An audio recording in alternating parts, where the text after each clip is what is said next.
Vesels. Vesels, veseļi. Kā tā mēs te nokļuvām, ko? Jā, skaistā vietā pie jūras. Jā, nu tad šodien tāda sajūta, ka ja jau divi cilvēki ar izglītības saknēm satikušies, par ko te varētu parunāt, ko? Nu, tad jau laikam par to arī jāparunā, ne? Nu, parunājam, jā. Nu, mēs tā bišķīt esam pazīstami, bet ne tik ļoti. Mēs varētu arī ievadam kā reiz pateikt, kas ir tās, tā teikt, pa punktiem. Backgrounds? Jā. Kas mūs vada pie vispār izglītības tēmas un kāds ir mūsu ceļš bijis līdz šim?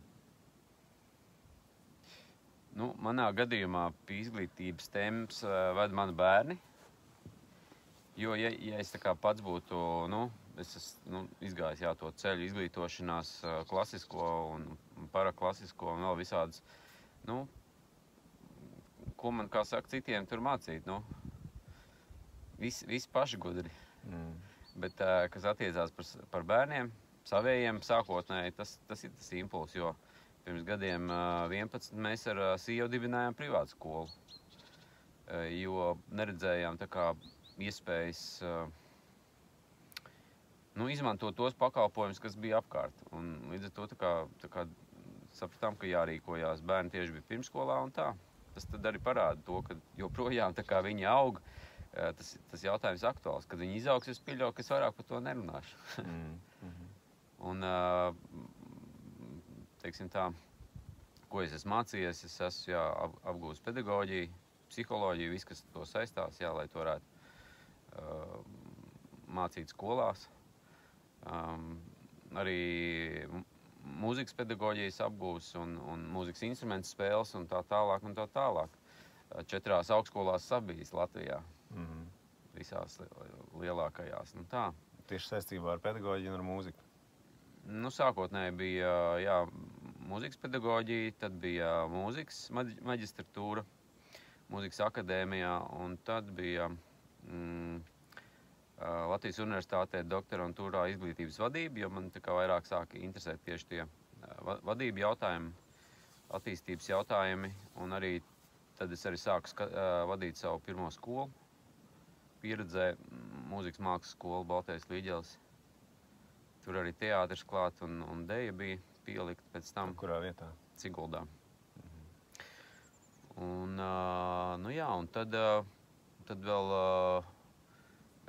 man ir tas kaut kāds uzlabotāja gars, un es vēl izglītības kvalitāti. Nē, tas ir kvalitātes vadība vēl mācījos Rīgas Tehniskā universitātē. Tā ļoti plaši un daudzveidīgi. Mācīties vienmēr ir paticis, uzzināt jaunu kaut ko un tā. Tāds mans, kāds tavs? Man ir tā, ka es apgūvu šeit ekonomiku un uzņēmējdarbību, un tad es aizdevos uz Angliju. Un kaut kā tā izglītības tēma vienmēr bija aktuāla, jo šeit es aktīvi darbojos studentu pašpārvaldē, Latvijas studentu apvienībā, un tad mēs līdz ar to arī akadēmiskā izglītības centrā, tur mums bija pārstāvniecība, un līdz ar to tā izglītības vadība arī bija kaut kur man aktuāla, un tad es taustījos, kas varētu būt tas virziens, kur iet. Anglijā es iestājos maģistratūrā izglītības vadībā. Un tur bija iespēja pa lielam, jebkurā līmenī to virzīt tālāk jau, vai no augstskolu līmenī, kur man bija kaut kādas iestrādes, vai no vidējās izglītības līmenī. Un tad kaut kā sanāca, kad es iesaistoties latviešu kopienā, iepazinos ar vienu jau vecās paaudzes, kā tos diasporas pārstāvi, kurš bija kļuvis savulaik par skolas direktoru, tur viņš jau bija pensionējies, un viņš iekārtoja, kad es varētu aiziet uz skolu, tur vienkārši pāēnot. Jo es biju latviešu kopienas bērnu skoliņā, tur iesaistījies kaut kādu laiku, un man kaut kas uzrunāja, kaut kāda tā darbība, tāda miedarbība ar bērniem. Un es sēdēju, ēnoju tur, un man vienkārši pēkšņi kaut kāds vienīgs klikšķis, wow, es gribu to darīt. Un es aizgāju, ieguvu pedagoģijas grādu vai diplomu tur Anglijā vēl pēc maģistratūras. Un nostrādāju 8 gadus tur skolās. Un mana interese vienmēr bija arī tāda par uzlabošanu, tu minēji vairāk tāda transformējoša, jo es jau sākotnēji kaut kur tā jūtu, ka kaut kas nav īsti kārtībā ar to sistēmu, ka kaut kā vajadzētu to citādāk darīt, un es sāku pētīt alternatīvās dažādas pieejas. Es apgūvu tādā neatkarīgajā vienā organizācijā, kas ir Amerikā bāzēta alternatīvās izglītības kaut kāda tur resursu organizācija, kā viņi tur precīzi saucās. Un tur apmācīja, kā tur dibināt savu skolu, kā piesaistīt finanses resursus, kā to visu veidot. Bet es sapratu, ka viens nav cīnītājs, ka gluži tādā veidā laikam tagad kaut ko baigi tur alternatīvu darīt. Tajā brīdī es nejūtu aktuālu, un sistēmu mainīt es arī nejūtu, ka tas ir reāli iespējams. Un beigās kaut kā es bišķīt aizgāju citu ceļu uz, varētu teikt, tādu pieaugušo izglītību ar domu, ka ir zināmas vērtības, ir zināmas kaut kādas pieejas, kas mums ir jāsaprot pieaugušo līmenī, lai mēs varētu sev atļaut to ieviest bērnu līmenī, jo ar bērniem neviens eksperimentēt negrib, vai nevajadzētu varbūt pat, Un tāpēc mums ir jāsaprot pieaugušajiem, ko mēs darām un kāpēc. Jo arī tās alternatīvās skolas, tur ir savu plusu, savu mīnus. Man visvairāk no tā visu, ko es tur izpētīju un iepazinu, es arī biju Anglijā pabraukājis pa alternatīvajām skolām, tur ir vairākas. Un tur ir dažādas pieejas, un viena no viņām ir demokrātiskā izglītība, un tur arī vesels spektrs, Un tajā spektra vienā galā, ekstrēmākajā, ir skolas, kurās ir viens noteikums, tas ir ierasties. Un palielam visi. Tu tur esi, un kas tur notiek, tas rodas tajā visā procesā, kaut kādā demokrātiskā kārtā. Un tur veiksmīgi cilvēki kļūst par ārstiem, un tā tālāk. Un tas ir arī kaut kur pateicoties varbūt tādai nedaudz brīvākai sistēmai, kas ir pasaulē, kas ir Amerikā arī. Ja tu vari pierādīt, ka tu neesi ēzels no sērijas, ka tu vari, piemēram, nolikt iestāju eksāmenu kaut kādā medicīnā, kāda starpība, kā tu to esi apgūs, Kāda starpība, vai tu ir papīra vai nav, kur stājies, Tu esi spējīgs, tu esi to pierādījis, izglītojies tālāk, jo, protams, mēs gribam, lai mūsu tiltus būvē inženieri zinoši un lai tomēr, ja kaut kas notiek tur akūtajā medicīnā, mūs apkalp ar zinošu ārstu, nevis kāds, kas tur kaut ko ir no pirksta izdzības.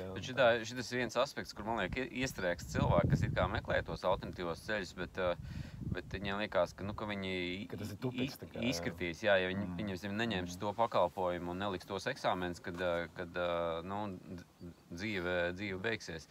Bet, man liekas, tu minēji par to Ameriku, bet man liekas arī, kad Latvijā, kad ir tā iespēja, es zinu profesionālā izglītībā, tad, ja tu apgūsi amatu kaut kādu, nezinu, tur pats vai pie meistara vai kaut kā darba gaitā nonāc pie kaut kādām prasmēm, tu viņus var tā kā monetizēt, tu vari nolikt eksāmenus profesionālos, un ja tu atbilsti visām tām prasībām, tev izsniedz diplomu. Es domāju, ka tieši tāpat tās ir ar 9. un 12. klasi. Ja tu vari tos eksāmenus nokārtot, viss, kas tur vajadzīgs, tu vari vienkārši arī iznākt no savas tā alternatīvās pieejas, dzīves prasmju apguvēju un vienkārši to legalizēt. Un tā, man liekas, tā nav problēma. Tas ir tas jautājums, Tas bija vairāk domāts arī par augstskolu izglītību. Līdz ar to, ka tur pat bez tiem 9. vai 12. klases dokumentiem, tu vari iestāties augstskolā, ja tu vari sev pierādīt, Tas Amerikā, tā kā, tas ir tas, ko es esmu sastapis, kad es tur tajā te jau būs arī Latvijā, pēc laiciņa. Par to ir tas stāsts, nebūtu interesanti, vai ir kaut kādi precedenti tuvu tam, jo kaut kādā līmenī, piemēram, maģistratūrā, kaut kur, ja nav saistītās izglītības tajā tēmā, var vienkārši pierādot, ka tev ir pieredze tajā praktiski, kaut kādā jomā. Piemēram, lauksaimniecībā. Tu vari iestāties lauksaimniecības maģistratūrā bez lauksaimniecības bakalaura, vai pat jebkāda saistītā bakalaura. Bet jābūt bakalaura vienīgi. Bet ja tu vari pierādīt, ka tev ir pieredze tajā jomā, ja, ka tu esi strādājis kaut kādā tur zemnieku saimniecībā vai tam līdzīgi. Nu, kāpēc tā nevarētu būt jebkurā profesijā? Nu, jā. Nu, mēs esam arī tādā unikālā laika nogriezienī. Ja pieņemsim, mēs būtu kaut kādos, es nezinu, 60. un 70. gados, nu, tad kaut kāda alternatīva izglītība varbūt nebūtu tik aktuāla, jo nu, tas dzīves, tas lielceļš, viņš jau lielā mērā būtu uzzīmēts. Un tā ekonomika, mēs redzam, nu, ka viņa joprojām ir pagājuši vēl 60 gadi, un, nu, protams, esam jau tuvu tam, kad tas ekonomiskais modelis vairs nebūs, bet līdšanai bija tā, ka jā, nu, tev tā dzīves perspektīva ir, tu var tur izvēlēties būt tas, bet nu, tā pa lielam visus tā skrejceļa nokļūst. Tagad tā situācija ir savādāk, jo ņemot vērā, kad nu, neviens īsti to pasaules ainu pēc gadiem 10, 20 skaidri nevar uzzīmēt. Līdz ar to vai nav arī tāds savā ziņā vardarbība tagad viss tā kā spiest tajā virzienā, kur mēs skaidri redzam, ka viņš, nu, tas stāsts beidzās. Nē, nu, kāds jau zīmē 20, 30, jā, uz priekšu, kā pasaule izskatīsies, jā, mēs jau zinām, kas ir tie piedāvātie varianti, vai ne, kas varbūt nav gluži tik... Nē, nu, sazīmēt visu kaut ko var, jā, bet ir jautājums arī, manuprāt, tas ir tāds par to, varbūt, kad ir pienācis laiks mums pašiem vairāk noteikt to, kas ir dienas kārtībā skolās un tā skaitā arī dzīvē, ka mēs redzam, kad tā ietekme ir nekāda, kad ne bērni var kaut kādā ziņā dizainēt to izglītību un ņemot vērā to dizainu domāšanu, ir nu, tam pakalpojumu vai produktu lietotājiem ir jāiesaistās tā produktu izstrādē. Ja? Tas vispār nekad nav īsti bijis. Tāpat tās ir vecāki ietekmi tīri formāli. Viņi var tikai, kā saka, kaut ko ieteikt, bet ja viņš būs pretrunā ar kaut kādiem tur vadības savām iecerēm vai ko, arī tā skaitā likumdošana, kas ir maināma, ja? tad tas viss apstājās. Un nozīmē, ka mums vienkārši ir jālieto pakalpojums, ko daudzi ir sapratuši jau kā kaitīgi. Un tāpēc es domāju, ka tā situācija ir tāda, kad pirmkārt attīstās ļoti alternatīvā izglītība, attīstās tālmācība, mājmācība, kas jau ir ļoti tuvu tam, ka mēs varam dizainēt to izglītību, kā mēs vēlamies, un vēl, ja? Ir citas skolas ārpus Latvijas, kurā ir vēl vienkāršāk un mazāk ietekmējoši, kur tu vari pats veidot būtībā to savu izglītošanās ceļu. Nu, tā. Nu, tāpat mājmācība, ja, kaut kur tajā pašā Amerikā ir, es pieļauju, kad arī no štāta atšķirās, es tur precīzi nezinu, bet, nu, ir diezgan sastopami, ja. Tur tas pats Ilons Masks, man liekas, tur bija mājskolots, ja, un, nu, labi, tagad viņam tur cits iespējas, bet viņš tur pats savas skolas ir uztaisījis, vai ne? Man, starp citu, bija interesanta pieredze, kad es savu laiku kaut kā biju uzgājis skolu, kas ir atvasinājusies no viņa veidotās skolas, kas ir, nu, tā kā publiski, kur var jebkurš iestāties. Un es pat tur sāku pieteikties, tā kā iet cauri tam pieteikumu procesam.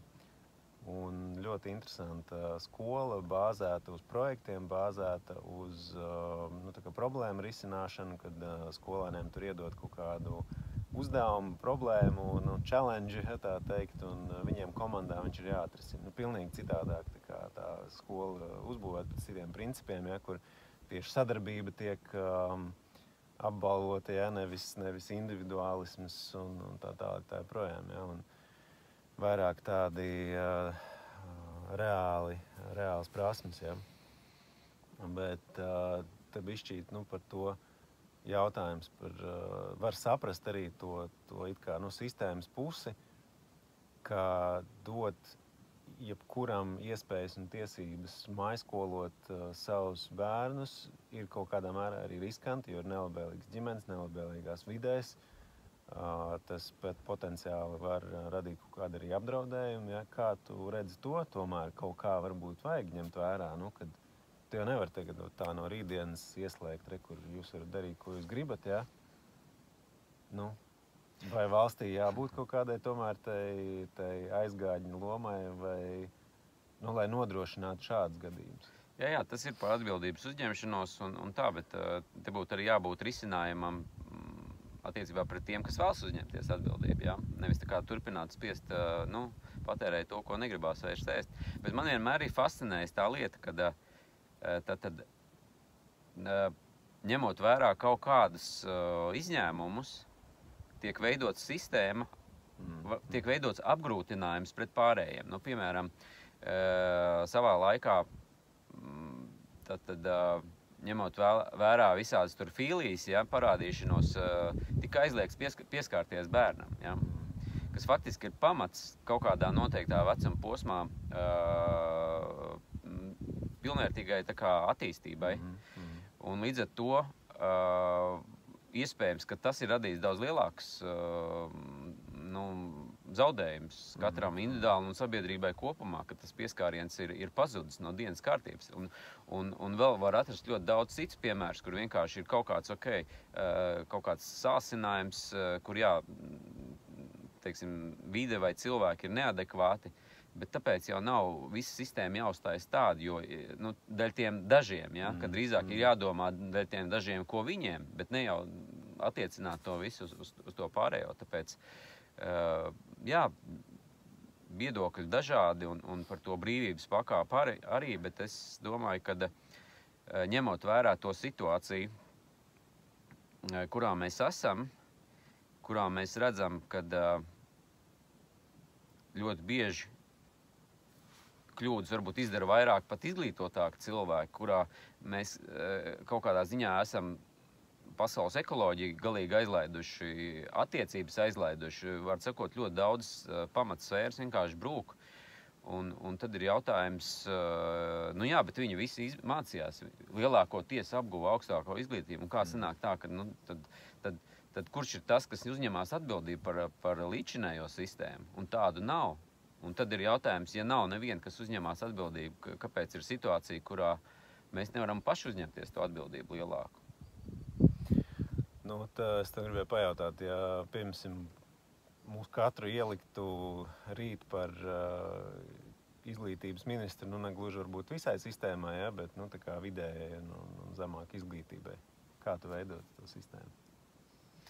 Jā, te redz atkal ir jautājums par to, ka parasti, ja tev kaut kur ieliek, gaida no tevis to pareizo risinājumu tā tālāk. Es domāju, ka tie laiki ir ļoti mainījušies un kad mums vairs nevajag tā kā mēģināt vadīt, vai tā būtu kaut kāda organizācija, iestāde vai kas, tā kā, tā kā no augšas, ja? Ka tas vairāk ir, ka viņai jākļūst lineārākai un tādā manā pieredzē un izpētē es esmu nonācis, ka būtībā, ja es veidotu kaut kādu sistēmu, ka viņa būtu diezgan tuvu pašvadībai. Jo tad, kad viņi ir, teiksim tā, autoritīvi vai demokrātiski, ja, pārvaldīti, kas ir demokrātija, manuprāt, ir tāda ļoti liela spēle par to, tad mēs nenonākam pie tiem labākiem rezultātiem. Mūsu produktivitāte ir ļoti zema, jo mēs strādājam kaut kam, ne sev tā kā, ja? Bet tad, kad tava iesaiste un tavi lēmumi, tavas iniciatīvas tā kā rod ceļu uz realizāciju, tad tava produktivitāte, iesaiste, interese, prieks par to daudzkārt palielinās, un tas nes daudz labākus rezultātus. Un to īsti pat varbūt nevajag nevienam vairāk stāstīt, jo tas tikai saprotams, bet ir tās bailes kopumā gan katrā, gan sabiedrībā tā kā uzticēties, ja, jo ir tā vēlme kontrolēt, bet tādā manā sajūtā kontrolas ideja vispār ir diezgan absurda. Viņa nenes gaidītos rezultātus, un tu vari pārbaudīt tur simtām reižu, tāpat tas tā kā neko neveicina. Vienkārši, ja cilvēki ir ieinteresēti, motivēti, un tas ir tas, kas ir, manuprāt, atslēga arī izglītībā. Motivācija šobrīd arī ir ļoti zemā līmenī, un ir ļoti daudz tāda depresija jauniešos un tā tālāk. Un tas, manuprāt, arī ir dēļ tā lielā mērā, ka tev liek iet to ceļu, ko tu nevēlies. Nu, vai nav jēga tam, vai tu neredzi jēgu, vai tev nespēj iedot to jēgu, vai vēl un vēl, ja? Kad tu jūties tā kā atstumts. Tava ietekme ir nekāda, un to mēs pieredzam ne tikai skolās, bet to mēs pieredzam arī sabiedrībā kopumā, kad tas, ko mēs vēlamies, kaut vai šobrīd pacēlies jautājums par propelleriem, ja, un tā tālāk. Totāla ignorance attiecībā pret cilvēkiem, pret pašvaldībām un tā tālāk. Ir kaut kādas, nezinu, vēja parki. Okay. Ir kaut kādas ieceres tur kaut kur ārpus Latvijas, ja? Un tas viss rada to vilšanos un depresīvo sajūtu. Un viņi ir ļoti izteikti skolās, manuprāt. Un tur ir totāli jāmaina tā pieeja, kā tās programmas tiek veidotas, ja? Jo, ja šobrīd mēs nevaram pateikt, kādas profesijas būs un kas būs tās vajadzībās, tad kāpēc mēs joprojām ejam tajā virzienā? Varbūt tad padaram to visu lineārāk, lai vairāk var uzņemties atbildību, un jo vairāk būs iesaistīti un atbildīgi, jo, manuprāt, būs sekmīgāks rezultāts, neskatoties uz to, kāda būs tā pasaule. Jo mēs arī varēsim fleksiblāk to visu mainīt, jo šobrīd ir viens kapteinis, uz ko viss skatās, un viņš nevar pieņemt to lēmumu, viņš nezina. Un viņam neviens nevar to ieteikt. Un visi pārējie vienkārši brauc uz to, iespējams, to aizbergu. Kāpēc? Varbūt tad, lai ir kaut vai 100 dažādas pieejas izglītībai, un lai eksperimentē cilvēku, un lai parāda, un tad varbūt mēs nonākam rekus ar 100 šitie 5 ļoti sekmīgi projekti, un viņi ir iespējams jāievieš plašākā ar atbalstu. Ja? Nu tā kā, manuprāt, ir laiks ļoti labvēlīgs tam, lai mēs nonāktu pie skolām, kur bērni gribētu iet ar prieku. Un iespējams arī ne tikai tas būtu kā procesāls veiksmes stāsts, bet arī rezultatīvs. Jo vienīgais veids, kā to var iemācīties, ir tikai, ja tev tas interesē. Savādāk ir īstermiņa iekaušana un atreferēšana, un tālāk tu to, ja nelietot tāpat, to visu aizmirst. Nu, tā. Bet savādāk tu vari rakt un veidot tos foršos projektus. Jā, tu pieminēji arī par tām prasmēm, kas bija sadarbība, komandas veidošana, problēmas veidošana. Tas viss ir notestēts šobrīd, ka tas ir top 5 prasmes. Kāpēc viņas nav skolā? Es nezinu, teiksim, šobrīd, kā tur ir mums tā, kā viņi saucās, kompetenci izglītība, ja, tur kaut kā tas it kā virzās, jo man tagad nav bijusi miedarbība ar Latvijas skolām un izglītības sistēmu baigi. Bet tev ir kaut kāda tāda ticība, cerība tam, ka tas realizēsies. Tik daudz izglītības reformas ir bijuši Latvijā. Jā, tu minēji arī par tām eksperimentālām skolām. Savulaik, kad es bakalaura darbu rakstīju, es viņu rakstīju, sanāk tā kā par arī vadības zinātnēm, bet izglītības jomā. Es tur taisīju pētījumu, un tad man bija tikšanās ar cilvēku, kas bija iesaistīts izglītības sistēmas pilnveidošanā, un mums savulaik arī bija tur tādas eksperimentālās skolas, ja, un vienmēr viss beidzās ar to, ka, cik jūs ilgi varat eksperimentēt, ja, tad kaut ko sāka darīt, ja, bet redz, tur ir problēma vienmēr tāda, ka viss atduras tajā galējā pārbaudījumā, ja, kas ir eksāmeni. Un, ja, lai kā tu mēģinātu, ko tur eksperimentēt, tev vienalga ir jādabūj tas pats gala rezultāts. Un tāpēc viss ir pakārtots tam. Tāpēc arī ir jautājums, kā mēs pārbaudam. Nu jā, bet tā ir atkal par to kontroli, jo ja mēs tad mēram prāta dimensiju, viņi var izmērīt. Bet ja mēs pārējām uz tām būtiskākām prasmēm, kas ir emocionālā inteliģence, ja, to nevar izmērīt. Bet tad ir jautājums, vai mums ir jāturpina dzīvot tādā kontrolētā pasaulē, nepaļaujoties uz sevi, vienam uz otru, sabiedrību un tā tālāk. Ka varbūt tas laiks ir pienācis, kad mēs varam daudz brīvāk uz to skatīties, un līdz ar to arī es pieļauju piedzīvot arī laimīgāku dzīvi, kur tev nav tā, kā saka, par katru tavu soli jāatskaitās un jābūt pārliecināt, vai tu to visu dari pareizi un tā tālāk, ka tas viss var plūst brīvāk. ļoti bieži iesaku mācīties no dabas, nu, kur dabā ir kādām kokām kāda instrukcija, kā viņam vajadzētu izaugt. Viņam tas ir ielikts sēklā. Un arī mums katram ir šī sēkla ielikta, ka mēs patiesībā zinām, mēs esam tendēti uz labo, uz palīdzību un tā tālāk. Ir kaut kādas vilšanās, kaut kādas konflikti, kas mums tā kā varbūt liek pieņemt lēmumu, nu, būt tā kā pretēji tam visam, bet tā būtība, nu, tā ir tā garīgā inteliģence arī, par ko vispār arī netiek runāts. Un tādā manā sajūtā, nu, tā kā skola būtu jāapgriež kājām gaisā, ka tas pamats ir tā mūsu būtība, ja? Un arī ceļš uz to, kā izprast to savu būtību, ja? Un līdz ar to labāk izprast pasauli, iepazīst sev, pazīst pasauli. Un tālāk arī tas emocionālā daļa un tā prāta, protams, kā neatņemama daļa, nenoliedzami, bet tādā kopsakarībā vispār ar to, kas mēs esam un kur mēs esam. Nu, tie būtiskie jautājumi, mēs, protams, pie viņiem dzīves laikā nonākam, nu, savās krīzēs, bet uz to visu varētu iet tā kā daudz sakarīgāk, daudz kaut kā, nu jā, ka tās ir tēmas, kas nav tabū, tā skaitā arī kaut kādi nāves jautājumi, kas ir, nu...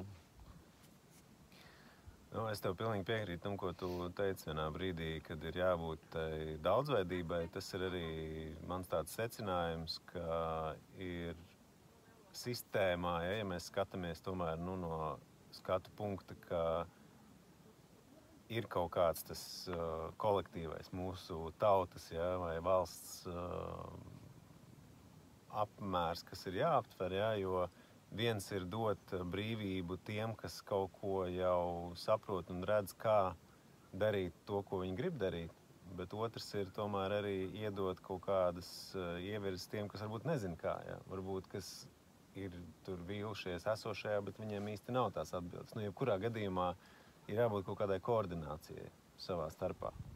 Un tur nāk kaut kāda tā, nu, ja ne centralizētība, ja, tad vismaz kaut kāda tā ievirze vai vadība, jo varbūt mēs varētu atrast cilvēkus, kas dažos reģionos varētu realizēt, piemēram, tādas skolas, par kurām mēs abi būtu par, ja, bet vai mēs to varam izdarīt pilnā apmērā. Un, pat, ja mēs to varētu, kaut kur tas tāds viens no secinājumiem ir bijis, kad patiesībā dažādiem cilvēkiem vajag dažādas skolas, un ir tādi cilvēki, bērni, tajā skaitā, kam patīk tas režīms, kam patīk tā strukturētība, kam patīk varbūt kaut kāds tāds vairāk tāda strukturēta vide. Ja? Un arī tam var būt vismaz kaut kādā pārējais posmā būtu vieta būt, ja? Jo, ja es, teiksim, būtu par ministru tajā vidējā un zemāka izglītības līmenī, es neteiktu, ka es tagad atceltu pilnīgi visus, visu, ja, un tagad dariet, ko gribiet. Tas varbūt būtu pa daudz, jebkurā gadījumā, ja mēs tā pragmatiski, praktiski domājam. Es gan pieņēmu tādu lēmumu. Tā kā tur kaut kāds pārējais posms, es pieļauju, ka būtu, jo tīri no tāda viedokļa, ka, tiešām tas ir resursu jautājums, tas ir izpratnes jautājums. Cik lielā mērā no mūsu, cik mums tagad Latvijā kādreiz bija 700 skolas, man liekas, tagad ir mazāk. Jā. Katrā no tām skolām reāli zināt, ko darīt. Tas tā kā kaut kādā mērā būtu haoss, kam arī ir sava vieta būt, kas ir arī savs tā kā izaugsmes process, jo viens no tādiem momentiem, kas ir demokrātiskajās skolās, ja, tur nav to noteikumu. Tur noteikums veido skolas kopienu. Ir kopienu sanāksmes, un tas ir tas ieguvums un pluss, ka visi redz, kā veidojas tie noteikumi un kāpēc viņi ir, un viņus jebkurā brīdī var tā kā mainīt, bet katrs saprot viņu ieviešanas to būtību. Un kas bieži vien notiek, kad tādā vidē ienāk nelabvēlīgi skolēni, piemēram, no parastajām skolām, sākumā viņi testē tās robežas, sākumā viņi būtībā rada to haosu apkārt sev, un tā vide pēc tam viņus kaut kādā mērā nomierina, iekšēji strukturē, un viņi sāk paši sevi strukturēt. Tāpēc, jā, tam ir principā no sava vieta būt. Mēs varam atcelt pilnīgi visu, un caur to haosu radīsies tā iekšējā struktūra. Tas sistēmas elements sakārtosies, neizbēgami, kā saka, viņi ir tendēti uz kārtību. Bet par to, ko tu teici, jā, par to pilnīgu palaišanu, ir tāds arī bijis pētījums. Man liekas, Jaunzēlandē bija tā, kad likvidēja izglītības ministriju un atdeva visu varu tā kā padomēm. Un to padomu, protams, vada pārsvarā laikam vecāki bija. Un tad kaut kādu 10 gadu laikā rezultāti uzlabojās. Tā kā, nav tā, ka mēs ejam ar tādu situāciju, mēs iet pilnīgi tā kā aizaugušā mežā, ka tas ir tā kā iets un ir pierādīts arī kā efektīvs veids. Tas būtu interesanti. Es nezinu par to pieredzi, kas ir bijis tas process, kam viņi tur ir gājuši cauri un kādi ir tie rezultāti. Bet stāsts arī par to, ka tas, kā lai to noformulē, ka, redzi, Anglijā, piemēram, ir tāds piemērs ar brīvajām skolām. Viņas tā arī saucās free schools. Un tur ir arī reliģiskās skolas. Un tas uzreiz tā kā rada tos jautājumus, ja mēs skatāmies, ka sabiedrība tomēr nav homogēna, viņa ir daudzveidīga, daudzšķaitņaina. Tad kā mēs, jo labi, mums tas, paldies Dievam, varbūt nav tik aktuāli, ja, bet kaut kādā mērā arī ir. Uzreiz paceļas jautājums par ko radikalizāciju, par, piemēram, vēl kaut ko. Ja mēs skatāmies tagad no tās vides, kur mēs esam, kur ir varbūt cilvēki, kas saprot, ja, kam ir līdzīgas vērtības, tas ir ok. Bet, ja mēs uzreiz šitā paskatāmies, kad rītā ir pilnīgi haoss, ja, kas notiek jau valsts līmenī, vai tas pēc tam rada kaut kādus riskus, piemēram, ja, tas ir par kaut kādu risku menedžmentu arī, kā to skaties, vai tam pilnīgi nav nekādas nozīmes un pa lielam mēs restartējam sabiedrību no nulles un ļaujam viņai, tā kā Nē, es domāju, ka ne jau tā, ka tas notiek tā, ka viss, kā saka, tagad viss tiek atcelts un tagad katrs pats domā. Es vienkārši domāju, ka tā ir tāda decentralizācijas pieeja. Protams, paies laiks un būs arī tas haoss, tāpēc, ka ja cilvēki ir pieraduši tā kā gaidīt tos noteikumus un izpildīt viņus, ja, viņiem būs grūti tā kā kļūt radošākiem.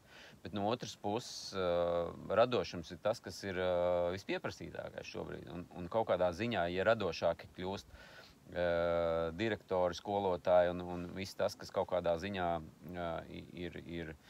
ir tā puse, kas pārstāv to ideoloģijas pusi, tad tas viss aiziet arī uz skolēniem. Un ja viņi var arī vairāk ietekmēt procesu, tad viņi arī atverās un iespējams pasaka ļoti daudz labas idejas, kā to visu realizēt. Protams, ir kaut kāds pārējais periods, kurā tiek eksperimentēts, pārbaudīts un tā tālāk, bet manuprāt, visiem tajā brīdī var sākt patikt tas, ko viņi dara. Tā skaitā skolotājs nedomāju, kad ir kaut kāda tāda pilnīga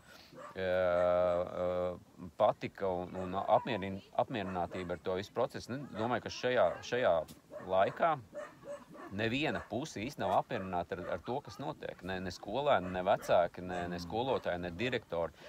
Ministrijai savs viedoklis ar, ka viņai kaut kas iespējams viss no tā nepatīk un tā tālāk. Kāpēc tad turpināt to, kas nepatīk? Tāda ir man tā sajūta un pieeja. Ko? Līdz citai reizei. Paldies.